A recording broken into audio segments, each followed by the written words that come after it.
오늘 본문 말씀은 믿음의 영웅들에 대한 이야기로 특히 모세와 그의 부모 그리고 여러 백성을 무너뜨린 이스라엘 백성의 믿음을 강조하는 내용입니다. 본문은 믿음이 단순한 신념을 넘어 행동으로 나타나는 것임을 강조하고 있습니다. 본문을 통해 믿음은 두려움을 이기고 세상의 유혹을 거부하며 하나님의 약속을 신뢰하는 것이라고 저자는 권면하고 있는 것입니다. 히브리서는 앞서 3장과 4장에서 이스라엘 백성들이 광야에서 방황하며 보냈던 40년 동안 자신들이 어리석음과 반역에도 불구하고 하나님이 얼마나 인내하시는지 깨달았다는 사실을 상당히 길게 얘기했습니다. 또한 저자는 독자들이 상속받은 이스라엘의 긴 역사 안에서 그들이 어디서 유래했는지를 상기시키고자 하고 있습니다. 그들은 자기 선조들이 어떤 믿음을 지녔는지 생각해야 하고 불가능한 상황과 위험, 심지어 죽음 앞에서도 품고 믿었던 하나님의 장기적인 목적이 예수님과 관련된 사건들에서 마침내 성취되었고 그 결과 그들이 새 생명을 갖게 되었음을 이해하여 고난을 당하더라도 다시 옛날로 돌아가지 말 것을 권면하고 있는 것입니다.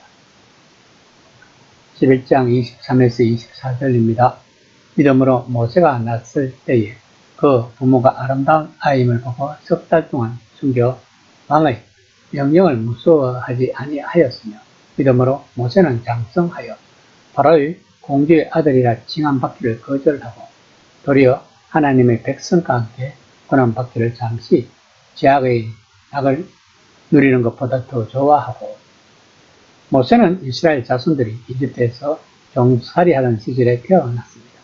그의 부모는 이스라엘의 모든 사내 아이를 죽이라는 바로의 칙령에서 그를 구했습니다. 이것 자체가 하나님의 백성을 위해 미래를 보전하려는 희망 속에서 강력한 이방 왕에게 도전하는 믿음의 행위였던 것입니다. 바로의 공주에게 이방되었던 모세는 왕실에서 성장했지만 자기가 어디에서 유래했는지 명확히 알았습니다. 그래서 그는 특권을 누리던 삶을 버리고 이스라엘 백성을 억압적인 감독관으로부터 해방시키는 일에 착수했던 것입니다. 그는 처음 잘못된 방향으로 그 일을 시작했지만 마침내 하나님은 바로와 대면하는 지도자의 자리에 모세를 두셨습니다. 그런데 저자는 이 사건을 메시아에게 바친 잠재적 충성이라고 평가합니다. 11장 26절입니다. 그리스도를 위하여 받은 수모를 애굽의 모든 보화보다 더 큰 제물로 여겼으니 이는 상 주심을 바라봅니다. 본문에서 저자는 죄의 쾌락을 누리거나 애굽의 보화를 거부한 모세의 행위를 그리스도를 위해 받는 고난과 수치를 대표하는 것으로 평가하고 있습니다.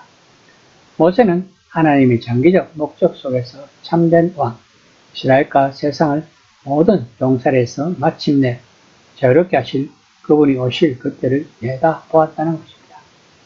따라서 아브라함을 비롯한 다른 믿음의 선진들과 마찬가지로 모세도 히브리서가 2장 전체에 걸쳐 강조하는 것과 같은 믿음 위에서 행동했다고 저자는 모세의 믿음을 강조하고 있는 것입니다.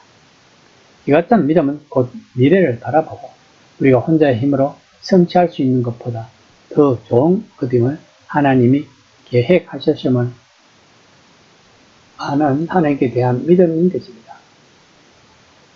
또한 저자는 이스라엘의 위대한 건국 이야기에서 강렬한 출애굽 사건으로 속자들을 데려갑니다.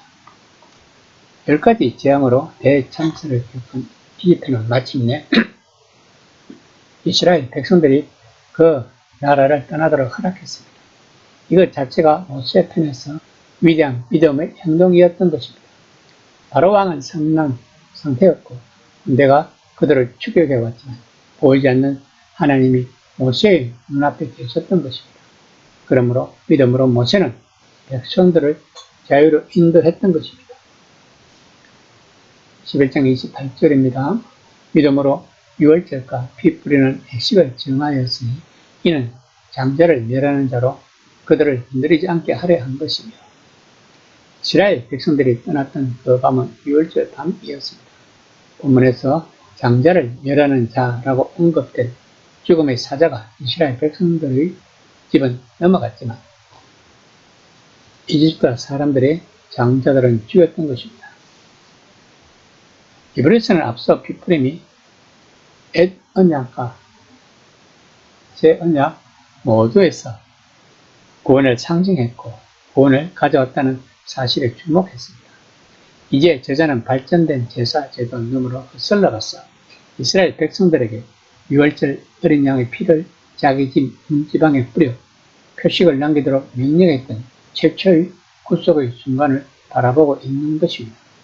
이건 역시 믿음, 곧 구속자 하나님에 대한 그리고 그분이 약속하신 미래에 대한 믿음의 행위였다는 것입니다. 마찬가지로 이집트 군대가 자기들 뒤에 있고 홍해가 자기들 앞에 있는 상황에 처했음을 깨달았을 때 모세는 하나님을 신뢰했습니다.